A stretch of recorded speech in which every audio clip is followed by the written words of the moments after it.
تو اسی طرح سے آج کل مطلب نا جی یہ سلسلہ دوبارہ نئے سرے سے مطلب بہت زوروں شوروں پہ ہے. اس سلسلے میں آپ تھوڑی سی وضاحت کر دیں، لیکن یہ بغیر کسی لگی لپٹی کے پلیز، جو مطلب آپ مطلب نا جی صحیح سمجھتے ہیں اس کو، اس سلسلے میں تھوڑی سی وضاحت فرما دیں گے. جزاک اللہ. دیکھیں جی، اس میں میری جو انڈرسٹینڈنگ ہے وہ یہ ہے، اگر آپ نے کتاب پڑھی ہو مولانا مودودی کی خلافت و ملوکیت، انہوں نے اس کے اندر یہ بیان کیا کہ کتاب لکھنے کی مجھے ضرورت کیوں محسوس ہوئی. تو وہ یہ کہتے ہیں کہ جب ایک طالب علم دیکھتا ہے کہ نبی کریم صلی اللہ علیہ وسلم کا ایک دور تھا اور اس کے بعد ایک کربلا کا دور آ گیا جس میں نبی کے نواسے کو نبی کی امت نے شہید کر دیا، تو اس کا کوئی جواب اس کو نہیں ملتا، اور اس کو یہ کہا جاتا ہے کہ بس جی اس کا ذکر نہیں کرنا، بس جی اس پہ بات نہیں کرنی، تو وہ کنفیوز ہو جاتا ہے. جب آپ کسی چیز کے ذکر کے اوپر مٹی ڈال دیتے ہیں تو اس سے چیزوں میں فائدہ نہیں ہوتا، نہ ہی ہمیں قرآن سے یہ پتہ لگتا ہے کہ مٹی ڈال دی جائے. قرآن تو یہ کہتا ہے کہ تاریخ سے سبق حاصل کرو، قوم عاد کے ساتھ کیا ہوا، قوم لوط کے ساتھ کیا ہوا، اس سے لیسن سیکھو. اور جیسے ہم نے غزوہ احد کی بھی مثال دی، وہ اللہ نے فرما دیا، اللہ نے معاف کر دیا، بات ختم ہو گئی. جن کے متعلق تو اللہ نے فرما دیا، انہیں معاف کر دیا، بات ختم. اگر مثال کے طور پر عبداللہ بن ابی کے متعلق تو یہ نہیں آیا کہ اللہ نے اسے معاف کر دیا، تو عبداللہ بن ابی کا سب ذکر تو کرتے ہیں کہ عبداللہ بن ابی نے یہ کیا، وہ کیا، فلاں کیا، وہ منافق تھا. اب جو ڈیفینیشن ہے صحابی کی، پرابلم وہاں سے آتی ہے. صحابی کی ڈیفینیشن یہ ہے کہ جس نے زبان سے لا الہ الا اللہ محمد رسول اللہ کہہ دیا اور اس نے زندگی میں ایک دفعہ چاہے آدھے سیکنڈ کے لیے نبی کریم صلی اللہ علیہ وسلم کو دیکھ لیا، وہ صحابی ہے. یہ ڈیفینیشن ہے. اس ڈیفینیشن کے حساب سے تو عبداللہ بن ابی بھی صحابی ہے. تو اب اگر اللہ کے نبی صلی اللہ علیہ وسلم کی حدیثیں ہیں تو میرا خیال ہے جو خلافت و ملوکیت میں مولانا مودودی نے انالیسس کیا ہے وہ انالیسس بالکل ٹھیک ہے. اور اگر کسی صحابی سے کوئی غلطی ہوئی ہے اس کو بے وجہ ڈسکس کرنے کی ضرورت نہیں ہے، لیکن for the sake of understanding اگر کوئی ڈسکس کرتا ہے، کوئی سمجھنا چاہتا ہے کہ یہ کیا مسئلہ ہے کہ شیعوں کو اتنی مصیبت پڑی ہوئی ہے اور سنی ہر چیز میں مٹی ڈالے جاتے ہیں اور شیعہ ہر چیز کو ایگزیجریٹ کرتے جاتے ہیں، تو کیوں؟ اگر کوئی سمجھنا چاہتا ہے تو اس میں کوئی حرج نہیں ہے. صحیح اتھینٹک حدیثوں کو پڑھ کے سمجھ لیں، انڈرسٹینڈنگ کلیئر ہو جائے گی، آگے کے لیے بھی کلیئر ہوگی. کیوں؟ اس لیے کہ جو علامہ اقبال نے کہا تھا نا، اسلام زندہ ہوتا ہے کربلا کے بعد، وہ ہر کربلا کے بعد اسلام پھر مر جاتا ہے نا جب آپ اس کے اوپر مٹی ڈال دیتے ہیں. تو امام حسین رضی اللہ عنہ نے اپنی جان دے دی. کیوں دی؟ ان کو پتا نہیں تھا کہ میں 72 معصوم لوگوں کو ساتھ لے کے جا رہا ہوں جن میں میجورٹی میری فیملی میں عورتیں اور بچے ہیں، ان کو سب کو شہید کر دیں گے، اور میری جو گھر کی خواتین ہیں ان کے ساتھ آگے کیا سچویشن آ سکتی ہے. تو پھر بھی گئے، نکلے، اپنی جان دی. کیوں دی؟ ایک مقصد کے لیے دی نا.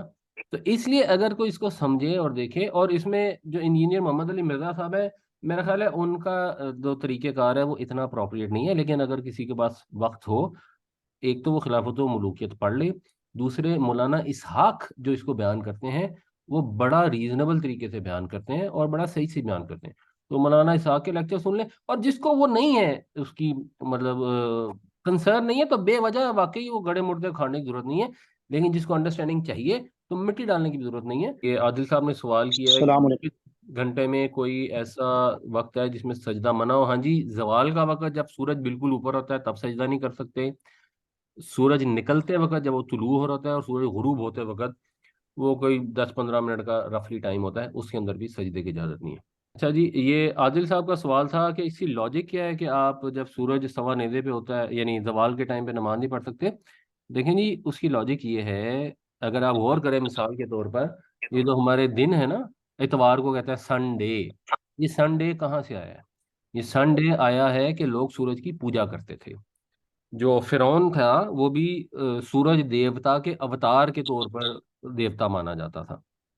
تو سورج کی کیونکہ پرستش کی جاتی رہی ہے بہت عرصہ، تو جس وقت سورج بالکل پیک پہ ہوتا ہے زوال کے وقت، یا وہ ڈوب رہا ہوتا ہے یا طلوع ہو رہا ہوتا ہے، جو چڑھتے سورج کی پوجا کا اردو میں محاورہ بھی استعمال ہوتا ہے اور جاپانی آج بھی کرتے ہیں، تو یہ ایک طریقہ کار چلا آ رہا تھا، تو اس کو منع کر دیا گیا.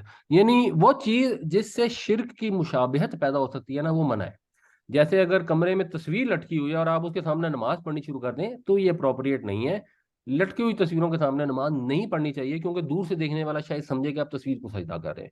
اسی طرح جب سورج طلوع ہو رہا ہو اور آپ اس میں سجدہ کر رہے ہو تو اس میں مشابہت ہے ان قوموں سے جو سورج کو سجدے کرتی تھیں. سورج کو سجدے کیسے کرتی تھیں؟ طلوع ہونے کے سجدے کرتی تھیں. تو اس لیے اس سے منع کیا گیا. کرنٹ سچویشن جو ہمارے ملک کی ہے وہ اللہ معاف کرے، کرنٹ سچویشن ہمارے ملک کی ملوکیت والی ہے، تو اللہ تعالیٰ سب کے حال پہ رحم کرے، اور جن کے ہاتھ میں طاقت ہے اللہ تعالیٰ ان کو عقل اس میں عطا فرمائے. کوشچن یہ تھا، آج کے ٹاپک سے ریلیٹڈ ہی تھا، ملاوٹ کے اوپر بات کی گئی تھی کہ جس نے ملاوٹ کی وہ ہم میں سے نہیں ہے. ڈیفینیٹلی سر جو فوڈس سے ریلیٹڈ آئٹمس ہیں، آٹا ہے یا نمک ہے یا میڈیسن سے ریلیٹڈ ہیں، اس میں تو ملاوٹ ایسے ہی ہے. لیکن سر جیسے ہم کچھ کیمیکلز میں ہیں، آپ کو پتہ ہے کہ کچھ کسٹمرس ایسے ہوتے ہیں جو کوالٹی کانشیس ہوتے ہیں، کچھ کاسٹ کانشیس ہوتے ہیں. جو کوالٹی کانشیس ہیں وہ تو پرائس کو دیکھتے ہی نہیں ہیں، لیکن جو کاسٹ کانشیس ہیں وہ ہمیشہ ہم سے فائٹ کرتے ہیں پرائس کے اوپر. تو اگر ان کے لیے ہم ایک پروڈکٹ ایسی ڈیزائن کرتے ہیں لیکن اس کے اوپر ہم نے مینشن کیا ہوتا ہے each and every bag is showing کہ وہ اٹس اے بلینڈیڈ مٹیریل، اور ان کے ٹیکنیکل ڈیٹا شیٹ جو ہم تیار کرتے ہیں اس پہ بھی لکھا ہوتا ہے کہ this is a 75% purity and 25% is a blended. تو پیور مٹیریل، کیا اس کا بھی یہ بھی ملاوٹ نہیں آتا جبکہ ہم نے کسٹمر کو بتا دیا ہے، آئیڈینٹیفائی کر دیا ہے کہ یہ دس از اے بلینڈیڈ مٹیریل، اور بیگ کے اوپر بھی مینشن ہے، یعنی بیگ کے اوپر بھی ہم نے پرنٹ کیا ہوا ہے. تو کیا یہ بھی ملاوٹ کی ہی آتی ہے؟ نہیں جی، اس میں بالکل بھی ملاوٹ والی ہے. جب آپ نے ایک چیز مینشن کر دی کہ 75% مٹیریل ہے، باقی اس کی ڈائلیوشن ہے یا جو بھی کمپوزیشن ہے، تو جو کمپوزیشن آپ نے بتائی ہے اگر آپ نے وہی دی ہے تو پھر تو یہ ملاوٹ نہیں ہے، پھر تو یہ بالکل ٹھیک ہے، نو پرابلم ان دیٹ.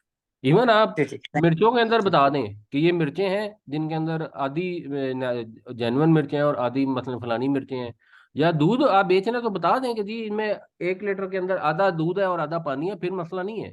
ملاوٹ ہوتی وہ ہے جب آپ کہتے ہیں خالص دودھ ہے اور دیا پانی والا دودھ رہے ہو. یہ جو ہمارے جو انٹرنل رائٹس ہوتے ہیں وہ ہر پارٹی کلیم کر رہی ہوتی ہے کہ میرا بندہ شہید ہو گیا، تو وہ تو غلط ہے میرے خیال میں. آپ کیا کہتے ہیں اس پہ؟ نہیں جی غلط نہیں ہے، وہ بھی ان کی خواہش یا ان کی دعا ہے نا. دیکھیں مثلا مثال کے طور پہ میرا اندازہ یہ ہے کہ طالبان نے بے نظیر بھٹو کو کہا کہ یہاں سے چلی جاؤ، انہوں نے کہا جی میں نہیں جاؤں گی اور میں حق کے لیے لڑوں گی چاہے میں مر جاؤں، اور وہ مر گئی. تو مجھے بھی یہی توقع ہے کہ وہ شہید ہے. کسی کا خیال میں وہ شہید نہیں ہوگی، وہ بڑی غلط ہوگی یا اس کے بڑے غلط اعمال ہوں گے، تو جس کا خیال ہے شہید نہیں ہے وہ اس کو نہ کہے شہید. یہ تو ایک دعا ہے نا کہ ہم اللہ سے یہ دعا کرتے ہیں کہ اللہ تعالیٰ اس کو شہید کنسیڈر کر لے. تو اگر کسی کہیں حملہ ہو گیا اور کوئی سمجھتا ہے کہ ہمارا جو پارٹی کا بندہ تھا وہ حق پر تھا اس لیے وہ مارا گیا، اس نے حق کی خاطر جان دے دی، اور اللہ تعالیٰ اس کو شہید کنسیڈر کرے، تو ہمیں تو اس پہ کوئی اعتراض نہیں.